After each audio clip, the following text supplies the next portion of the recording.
Yeah. I want to start off. Can you introduce yourself and just like, what's your, tell me. I am Tiffany Rogers. I am a licensed clinical professional counselor, and I am the new owner of Reclaiming Her Psychotherapy and Wellness. Just launched my therapy practice, and I'm really excited about it. I come to the field probably a little differently than many others do. So I had a corporate career for 10 years before I decided to make a career switch because I was miserable and hated my life. And I realized if I'm going to be working for a long time, which we are expected to do, I'm going to have to find something that feels right for me, that is aligned with my values, that allows me to use my real skills and gifts. And if I'm going to be exhausted at the end of the day, I want to feel like it mattered, like it made a difference, like it made an impact, like it was worth it. And so I made a shift, and I feel like all of that is true for me now. So I'm really glad to be doing the work that I do with the folks that I get to serve. So that's me. And then personally, you are also... I am also a mama. I'm also a wife. I'm a new mama. I have a 9-month-old baby boy whom you deliver. Thank God that worked out. And yeah, that's a whole nother layer, right? Because you don't really know until you know. That's a whole identity shift, and you're on a ride, figuring it out day by day. So I'm on this ride in motherhood, figuring out my new identity and my new life. But it's a joy. We worked hard for this baby boy. He did not come easy. And so even when he's keeping us up and putting us through, we're so grateful. Absolutely. So, Tiffany, you and I talked about this conversation of like, we both kind of come from the space of everybody needs therapy. Like, I'm not a therapist. I'm a gynecologist, but we always, in my office, we sometimes joke that we're gynechiatrists because we talk to people about their mental health too a little bit. But I'm also a patient, a therapy patient. And even I'll admit, even was a reluctant one at first, because it's like, I know who I am. The way I feel is the way I feel. And, what's a therapist going to do to change that? The circumstances to change. I don't need to change. Only to realize that there's so many layers to even how we feel about things and what we think about things. And so I wanted us to talk at least, a little bit about why a person who has never never been in therapy or has only been to a session or two of therapy, like why they would go and what they could get out of it, what they could even expect. So whatever part of that you want to share, have at it. Yeah. So it's so important. And I think therapy is really good for people who are really self-aware. Sometimes people think if I'm already self-aware, if I already read books, right? If I already sit with my emotions, then I don't need therapy. But the reality is, and this is a good example, right? Like you do surgeries, you deliver babies, right? You did not deliver your own, I imagine. Nope. Nor would you do your own surgery, nope. Right? Like you don't do all of that on yourself. There's only so much we can do by ourselves, on ourselves. And one of the things that we have to remember is that therapy at the heart of it is a relationship. At the core, therapy is a relationship, right? So as a therapist, it is my job to facilitate healing, growth, change, right? Awareness, to provide tools and resources. But all of that happens through relationship. And I think we underestimate the power of connection, the power of support, right? The power of not doing things alone because you've always had to, or that's what's always been expected. And so I think that if you think you've got it all together on your own, that's great, right? But why not give yourself the gift of support, the gift of connection, the gift of someone else being with you in the journey and saying, hey, here's a blind spot, right? Like, here's something that you may not see about yourself. Well, Um, even that though, like to me, is almost a gift of perspective too. yeah, Because for me, it's not, it's like, again, my reality was very linear for the long, even my therapist was like, you're very linear. It was very linear, like yeah, right way, wrong way, this way, not that way. And I mean, you get to sometimes these places of professional excellence, if you will, because of that, right? Because you're like, I'm supposed to study, yes, I'm supposed to yep, get these grades, and I'm not supposed to deviate, only to realize yep, that life does deviate. And even relationships, like how I do something is different. It's not yeah, making my computer, but it's different than how my husband would do the same thing or how my kids would yeah, do the same thing. And then, so then that creates friction when you're like, wait, but you think this way, but I think that way. And a therapist can offer that perspective of like, this is why you're motivated based on it. You know what I mean? yes, Like speak to that a little bit, yes, or if you can. yes. So I think that's so good because therapy gives us language for our experiences, right? And when we have language for our experiences, we're able to make sense of them, we're able to make meaning from them, and we're able to manage them, right? So I think a lot of times we normalize things because it's how we see them, it's how we grew up, it's how we do things, it's how we know, right? But that's just one way. Like you're saying, that's just one way, that's just one avenue, that's just one perspective. Um, and I think a lot of times, I think I mentioned to you this to you before we were talking in your office, but we normalize dysfunction and trauma and call it, this is just who I am. This is just how I am, right? And so I often joke with people that like I don't advertise myself as a trauma therapist, even though I am, and I'm trained in trauma treatment, because a lot of the folks that I work with don't call their experiences trauma. They say, it's all good, right? Like I survived, I'm resilient, and all of that is true. But what we miss is that trauma by nature changes the way we think about ourselves, the world, and our relationships, right? And so if you think about it in the sense that trauma is like a dark colored glasses, right? And so I've been through certain experiences, right? Maybe to say just as a Black woman, I've been through certain experiences. I've seen certain things. I've been called certain names, right? And so that causes me to look at life through dark colored sunglasses. What can happen in therapy is that therapist is going to say, ooh, that makes sense, right? That darkness clouds your vision. But also, here's what it looks like if you look through clear frames, clear lenses, right? And so I think that we miss out by not allowing ourselves to be seen and witnessed in our experiences, right? Because you don't know the broader perspectives that could be helpful and healing for you. That's so good. Not only the reframing through the lens, but then I think about too, it's like, okay, that lens of how you see things around you. There could be a lens of how you see yourself. Yes. Because I had to go through the internalized trauma. And there was even a point where I told my therapist, because he was talking about my childhood. And I was like, I had a good childhood. Like, you ain't gonna sit here and tell me I had a bad childhood. Like, I was almost like trying to defend my family. So common. The way they acted. And I'm like, but the linear, the good, bad, this polarizing thing, I treated myself like that. Like that. And I didn't give myself permission to take breaks or give myself permission to be vulnerable. Like I didn't give myself that permission because of how I was raised. So my lens to myself did not allow my full self, did not allow me to treat myself the way I should. Right. For the longest. Right. And then I took it out on people because I'm like, how you gonna, you see I'm struggling. Why would you not help me? It's like, help yourself first. Then you don't have to put that on everybody else.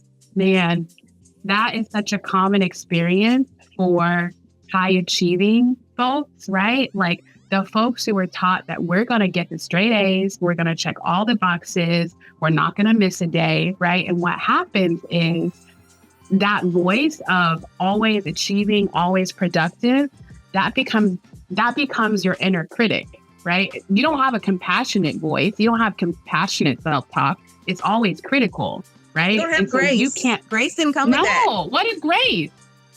And a lot of people think here's what comes up a lot in therapy for folks I work with. If I develop self-compassion, I'm going to become a failure because I'm not going to push myself to achieve anymore. Right. So there's this really big fear that if I am gentle with myself, if I am loving, if I am compassionate, then all my achievements go out the window. Right. But the reality is your critic only makes things harder for you. Right. The compassion is the thing that allows you space to expand and to really do the things that are important and values aligned. Right. So it's like, one of the things that I say a lot is what good is success if it's crushing you, right? If success, sorry, girl, if that's a gem.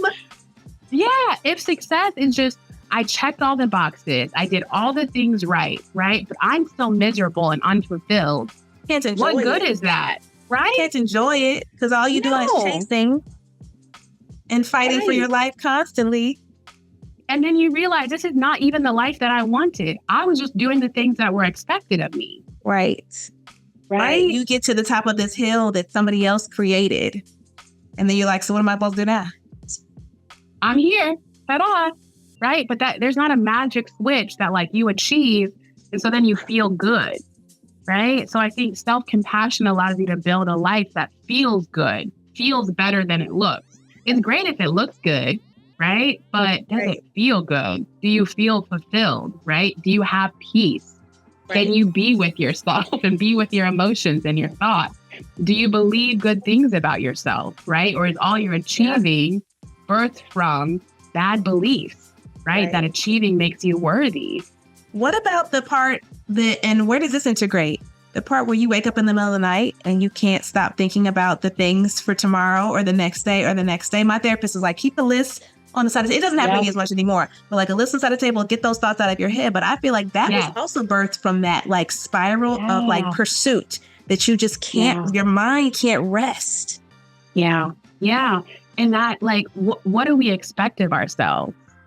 That we can hold all of those things and do all of those things and be okay and be happy and sleep well and have peaceful relationships, a peaceful existence with ourselves. Right. So I think that it's important to realize sometimes we're living out those traumatic narratives. Right? We don't call it traumatic. We just call it like, I did all the things right. Right. I checked all the boxes. But I see it as traumatic because now you have this skewed perception. And anything other than feels like failure. Wow. Woo! How does that, so you, again, you're the professional and you're dropping gem after gem. And I hope that anybody who gets to watch or listen to this feels, compelled at least to explore the space of mental health and therapy, if they never have, because I think it really I think anybody can benefit from it. How has this space changed for you as the patient / person being provided for in motherhood? Because when I found with that was that it was a whole new level of almost like obligation requirement on top of what life was already doing at baseline. Yeah. And that was hard for me to cope with at first. Like for me. For me too. For me too. I think that motherhood turns everything you think you know on its head. Right? Because I think that I came in as an older mom, right? And I remember crying to my sister on the phone one day and I was like, I feel like I'm failing because I thought I was supposed to know all the things because I'm older, right? Like I really wanted this baby. I worked hard to have him, spent years trying, and still I don't know anything about how to take care of him. Right. And I am flustered every time he cries. Right. And I really don't know what to do. And so I think it has forced me to be compassionate with myself, to give myself grace. Right. But to also be patient and to recognize that I am learning too. Right. I can't expect of myself to have all the answers and to know all the things. But I've never been anybody's mama. Right. Never been anybody's mama. And I'm trying to figure out how I want to be a mama, right? Like what that looks like for me and my family. Because motherhood for you could look different than motherhood for me, or motherhood Right. on the motherhood channels on both Facebook Right. and Instagram. Because those Right. will take you out. You gotta be careful. Those will mess Listen, with you. you gotta listen. You gotta get out of those Facebook groups because they're gonna wreck your mental health. They really are. Wreck you. They will wreck you. They're Really like, will. keeping up with the Joneses is keeping up with the Man, moms at this point, because the way terrible. they either care for their babies or even don't let them get older, and the different programs. My baby just Right. won an international state. It's like international state. They got international state. How did they miss that? That's the thing. I don't understand. Right. Right. And there is no template, right? Like I can draw from other people's experiences that I like, right? Or what I admire and I respect, but I'm still building my own. And so, yeah, it's teaching me some things. And it is also challenging the little bits left, maybe the lot of bits, I'll be more honest than that, of perfectionism that I had. And also the people pleasing, right? Like, yes. I think that people pleasing comes up in parenting because this little person becomes the most important person. And so you have to get more comfortable disappointing other people, making other people upset. And that just has to be okay. Yes. I just have to. This is my baby. That. Right. Mm-hmm. This is my child. Yeah. Mm-hmm. Yeah, no, that's real. That starts shoot in the womb, because they'd be looking at you like, aren't you gonna do this? Aren't you gonna? And you're like, I don't need that extra. I let me exist. Right. So tell me before, because I think the last thing I hope to cover in this, and we should do this again because I think this is good. Yeah. This could need a part 2. Absolutely. Is what does a person who is, I'll say, therapy naive, again, never been or early in this stage, what can they expect in the journey? Because it's daunting. If you've never done it before, you don't know what's going to happen. You know what kind of cans of worms are going to be open. What can that person expect? Yes. So I always tell first-time therapy goers that, one, it is a process, right? My goal is always that you feel a little bit better after the first time that we meet. But over the course of treatment, you may also feel a little bit worse or a lot worse, right? And one of the things that I explain to people is there's this idea that there is clean pain and there is dirty pain. Resma Menakem talks about that. He wrote the book, My Grandmother's Hands. And it's all about trauma, basically. But he talks about how clean pain is the pain of healing and growth and change, right? And it's necessary. We can't avoid that pain, right? Dirty pain is the pain of denial and blame, right? And repeating unhealthy patterns.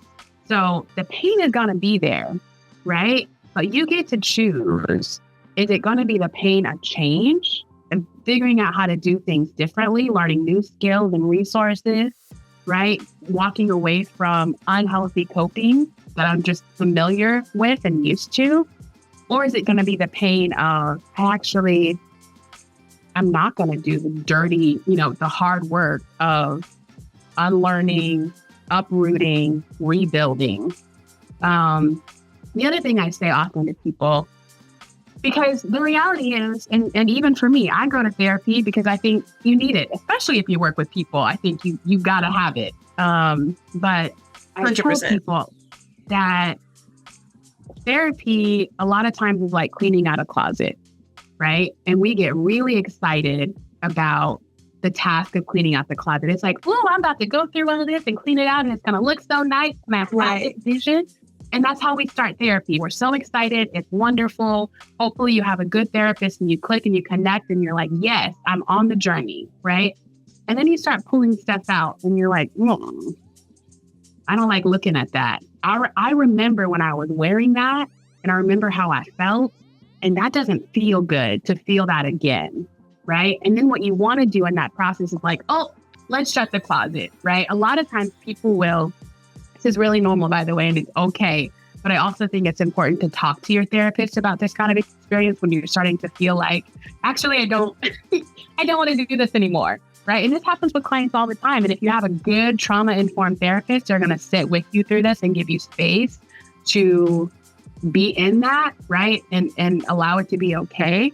But we want to close the closet, put everything back in. But the only way to really clean a closet is to take everything out, right? And a lot of times there's nowhere to put all the stuff in the closet. You just got to throw it on the floor. It's going to be messy and it's going to be overwhelming. And when I clean my closet, there comes a point when I just want to sit down and take a break and forget about it all. I want to leave the house and get away from all the mess that's in my face now, right? But the only way to finish the job is to keep going through the things and to look at it and say, does this serve me now, right? I remember when I wore that. And the other piece of this is that we have to be careful with shaming ourselves for the stuff that doesn't fit anymore, right? Like I can pull something out and be like, ooh, that doesn't fit anymore. And when I put it on, it doesn't look good, right? I got stuff spilling out, right? Yeah. I'm not comfortable.